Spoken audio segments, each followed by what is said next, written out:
Welcome back to Primetime Sports Sunday.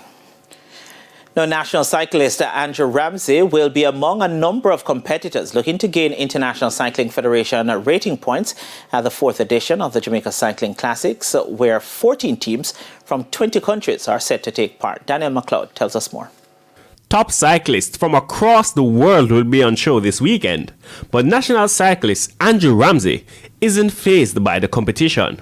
Ramsey, who was the top performer in the Blue Mountain cycling time trial recently, is confident he can come out on top. A lot of top cyclists are going to be here that are podium in international events, but with the training and the work that I have done, I'm very confident I can even win this tour. President of the Jamaica Cycling Federation, JCF, Wayne Palmer, says the 4th staging of the Jamaica International Cycling Classic cements the island status as a professional cycling destination. Participants who compete in the Classic will also have the opportunity to gain UCI points, which are used to rank cyclists. Palmer was speaking at the launch of the Classic recently. This is a big boost in cycling in Jamaica. It puts Jamaica on the map as a destination for serious cycling competition. This now is our 4th year running with the tour and 2 years registered with UCI.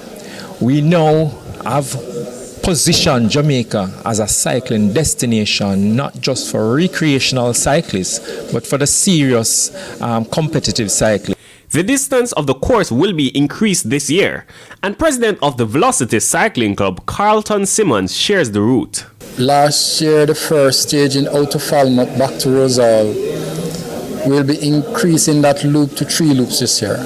So we're looking at an extra 25 miles added on to that stage over last year. The last stage, we'll be adding 2 more loops up through the town of Duncan, so the people within the town of Duncan will be having a lot more visibility and seeing more riders coming through the town a little bit longer before they head back to Witter Village, where the event itself starts. The Jamaica Cycling Classic, which will see double the number of participants compared to last season, is set for April 4 to 6 in Montego Bay. Daniel McLeod, TVJ Sports. Now, Jamaica's reggae boys.